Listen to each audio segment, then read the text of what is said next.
Hey, how's it going, everybody? I wanted to talk to you today about the upgrades and the add-ons I've added to the DR650 here.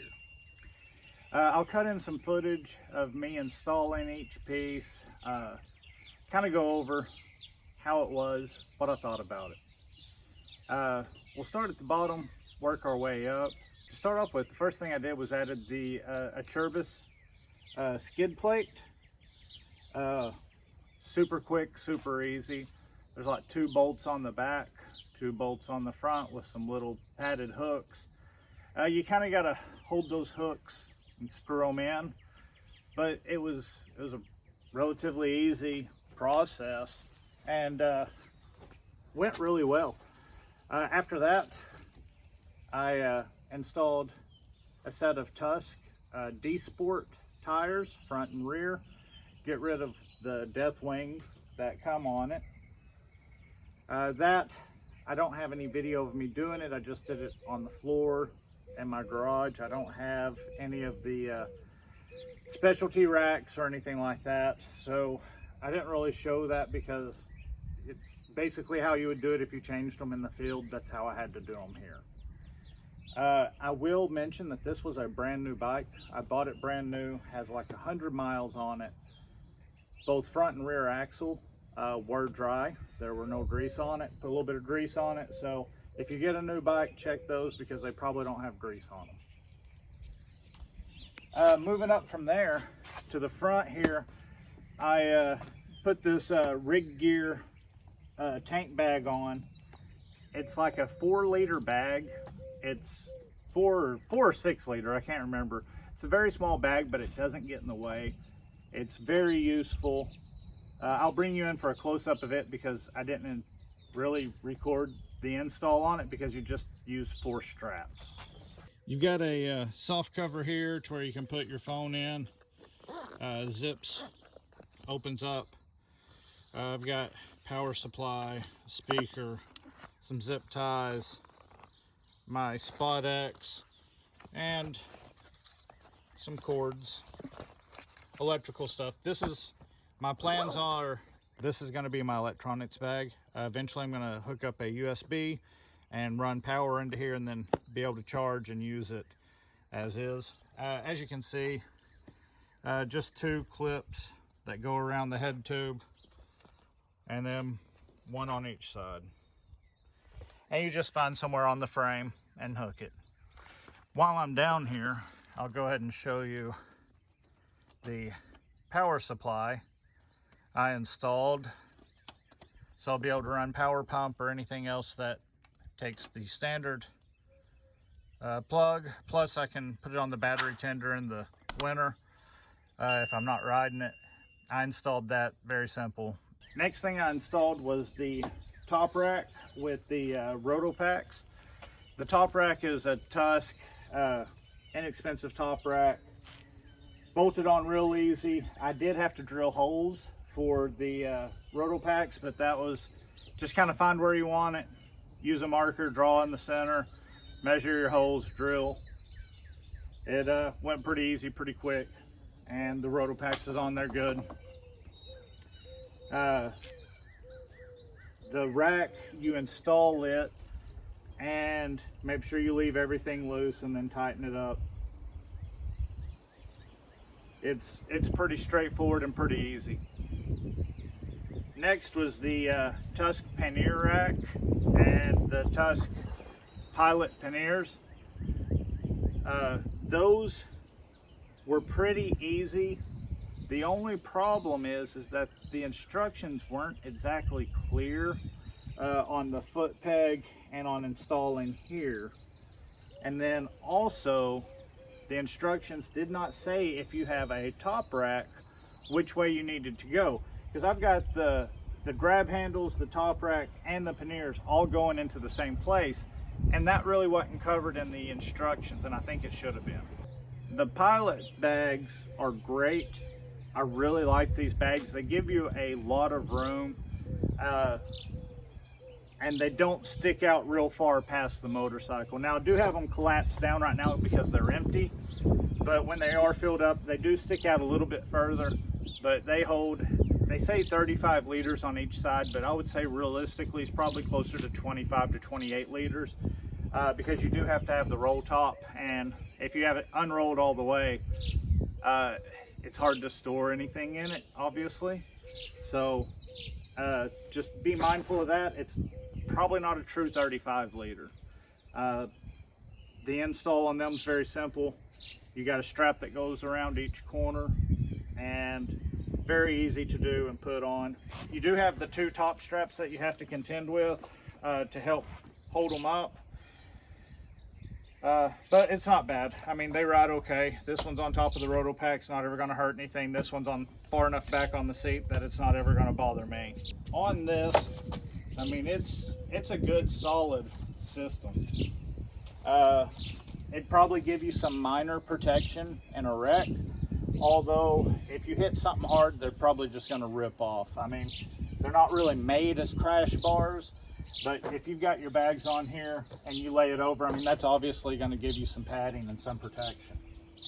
So I really like the pannier rack and the pilot bags. I have a set of Excursion bags from Tusk, and they are okay if you're doing a quick weekend trip or a single overnight.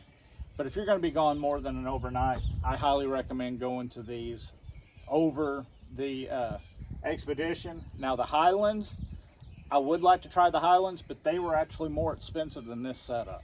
So you get a Highland from Tusk, and it's more expensive than the pannier rack and bags. So take that for what it's worth.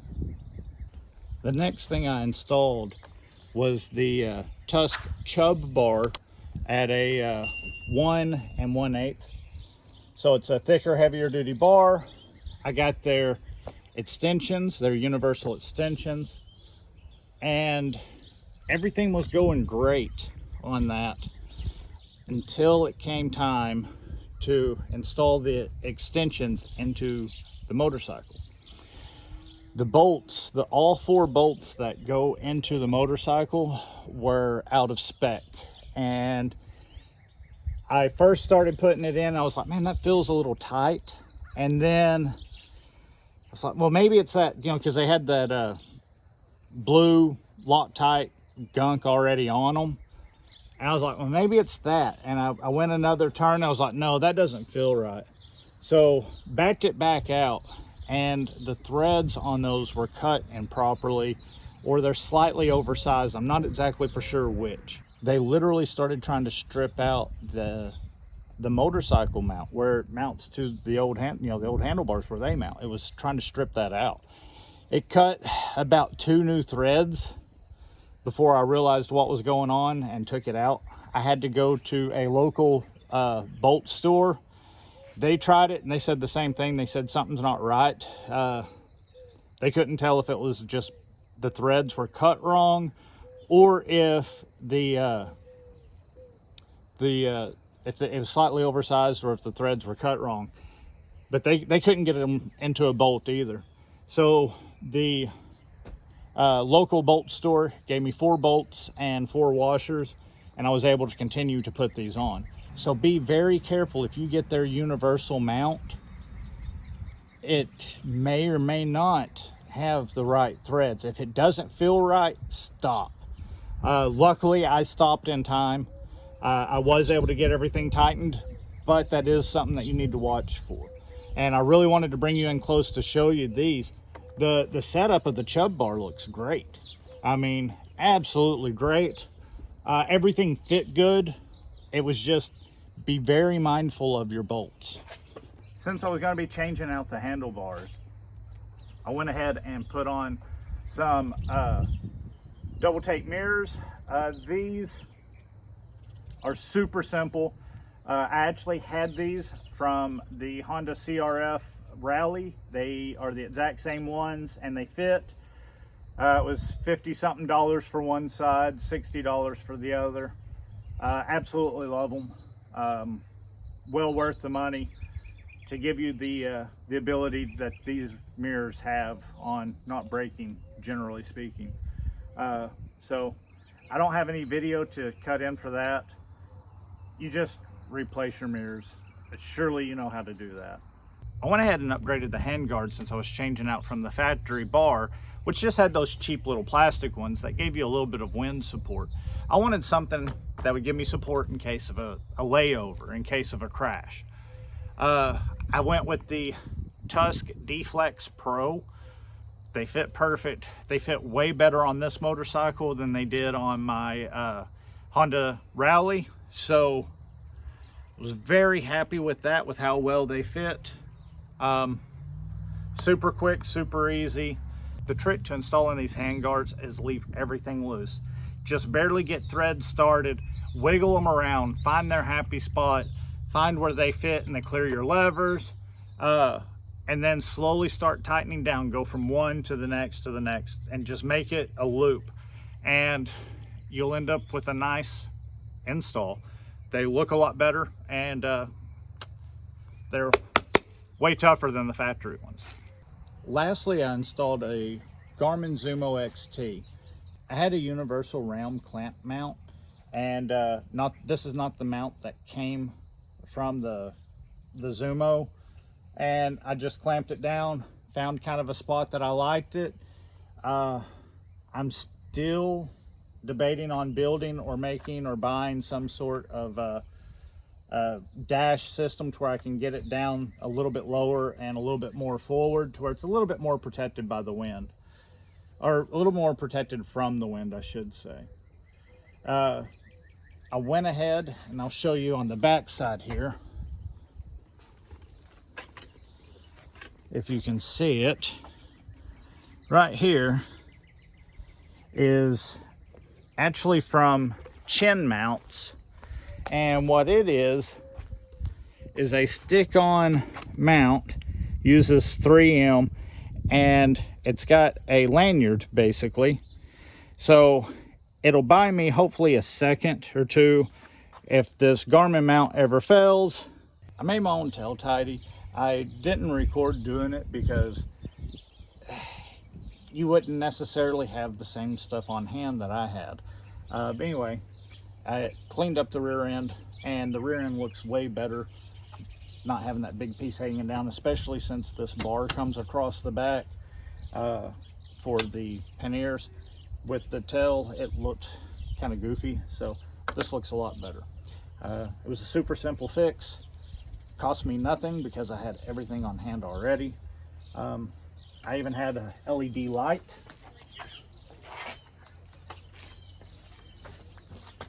So I don't know if you can see that.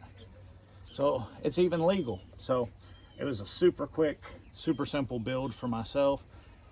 Luckily, like I said, I had everything on hand, including the light, and very happy with it. I think it really changes the looks of the bike. So that's it. That's everything I've done so far to my DR650 adventure build, slash moto camping build, slash whatever you want to call it. Everything went together really well, except for those bolts on the handlebar. Please be careful if you get one, because that could definitely be an issue. If I had not have stopped when I did, I possibly could have stripped out all 4 bolts. I could be stuck here waiting for parts to come in before I could even ride my bike if I would have stripped those out. So it's very important, be very careful with that. Upcoming mods or upcoming things I still want to do to the bike. I want to put a USB power supply in it. I either want to change out the front fender or put the front fender stiffener. I want to do the suspension, obviously. That's the next weakest link, but unfortunately it's also the most expensive link to fix. Eventually, you know, I've got the factory tank. It is a 3.2 gallon with the 1 gallon Rotopacks will give me 4.4 gallons or 4.2 gallons, whatever it is, 3.4 or 4, I don't know. Anyway, it gives me that spare gallon. I'm still less than the Excursion tank. I think theirs is 5.3 or a 6.6. I don't see me needing the 6.6, so I might eventually go to the 5.3. But this setup right here was way cheaper than the tank, so I needed a top rack anyway. So the the can and the mount was like 70 bucks instead of 250 bucks for a tank. I don't have quite the range, but I should have enough range. Especially if I end up getting like, you know, one of those little MSR bottles of fuel.